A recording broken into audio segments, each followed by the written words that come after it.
Good evening, ladies and gentlemen. Welcome back on board. Did you all have good trips to Rouen, Giverny and Paris? Excellent. Tonight we stay on board, and tomorrow morning at 11:15 sharp we set sail for this wonderful picture postcard port of Honfleur. Honfleur is situated right opposite the Le Havre town and at the mouth of the River Seine. This is an aerial picture of Honfleur, which is a very small, complete little town, and that is view of Le Vieux Bassin.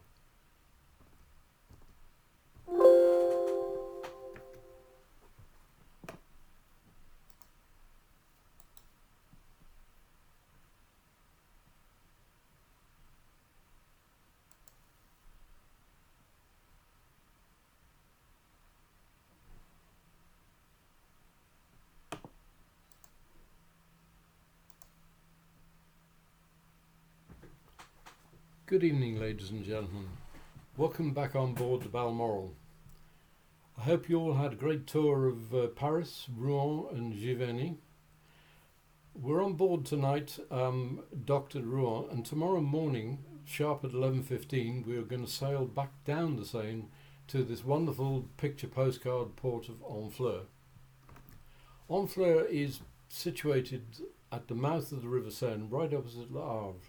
And this is a wonderful picture of this compact little port from above. Honfleur has a population of about 8,700, and its nickname is Jewel of the Normandy Coast, and it's called that for very good reason, as you'll discover. So tomorrow morning we'll set sail from Rouen, which is at the right, up the River Seine, or rather down, to Honfleur. Interestingly, we will be following in the footsteps of this particular lady who, about 120 years ago, she was made in parts in Paris and shipped down the Seine and then across the Atlantic to New York, where she was set up as a Statue of Liberty, as a gift from the French. Caen is in the department of Calvados, which we already discovered yesterday is famous for its apples and cider and Calvados drink. It is at one end of the Côte Fleurie, the other end being Caen. Now, Côte Fleurie stands for the flowery coast. Our docking location looks like this. This is in fact the Balmoral, tied up at Honfleur, and you can see the wonderful Normandy Bridge in the background. What you can't see here is to the right, once you get off the ship, there is a small building where you can pick up maps, which you have to pass through to get to either the buses, or coaches rather, that take you on one of the excursions, or the shuttle buses. For those needing the address, for example, if you're coming back by taxi, it is QSH3, Quai en Seine number 3. If we look at this little map, you can see just at the top, just below Estuaire de la Seine, is number 3, which is where we're going to be berthed. To get into town, either the shuttle or you can walk, you follow the dotted line to the left and then down into town, and the shuttle, which departs every 15 minutes, drops you off at the Gare Routière, which is a short walk to the centre of town. A brief potted history.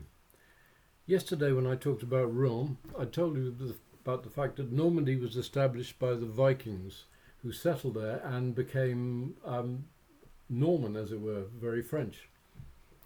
In 12th century, Honfleur was established as a port. In 1415, Henry V of England, as part of the 100 Years' War, captures the fort of Harfleur, which is right across the river at Le Havre. But obviously, as part of that, he took Honfleur as well, and he moved north to the Battle of Agincourt. As it was a port, it was used considerably for the exploration of the New World. There were many sailors and explorers who sailed from here, Two notable ones were a gentleman called Bino Pommier de Gonville, who first discovered Brazil. In 1608, a gentleman called Samuel de Champlain sailed to Canada and found Quebec.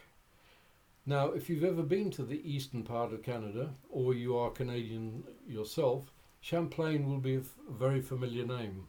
There are many towns, buildings, bridges, parks named after this gentleman, because he was the first person to establish what was then called New France. In 1681, a gentleman called Jean-Baptiste Colbert, who was the finance minister and war minister for Louis XIV, decided to remodel the port, to expand it, to make it bigger. And as part of that, he knocked down the city walls. So a bit of iconoclasm there. A bit later on, sadly, Honfleur became one of the slave trade ports for France. During the Second World War it was untouched, but it was liberated in 1944 by the British, Canadian and Belgian troops. Right, we go to our first Fred Olsen excursion. There are going to be two of them. It's going to be a 1 hour carriage ride through Honfleur. There's one at 2 o'clock, one at 3:30. It's a wonderful way of actually seeing the town and deciding what you want to see and what you can go back to. And you can then walk throughout the town, which is very walkable, and see the sights you want to see. The core, the hub of Honfleur is called the Vieux Bassin, which you can see here. It's a beautiful little port, and on the Quai St. Catherine, which you're looking at here, we have a number of tall, slate-fronted, thin buildings, which used to belong to traders and fishermen. And down below you can see all the yachts. And if you get up early enough, you'll find the trawlers coming in and the chefs from the restaurants buying the fish literally fresh off the trawler. If you look at the bottom of the buildings, there are lots of awnings, and that tells you that they're cafes, restaurants, shops, art galleries, everything you want.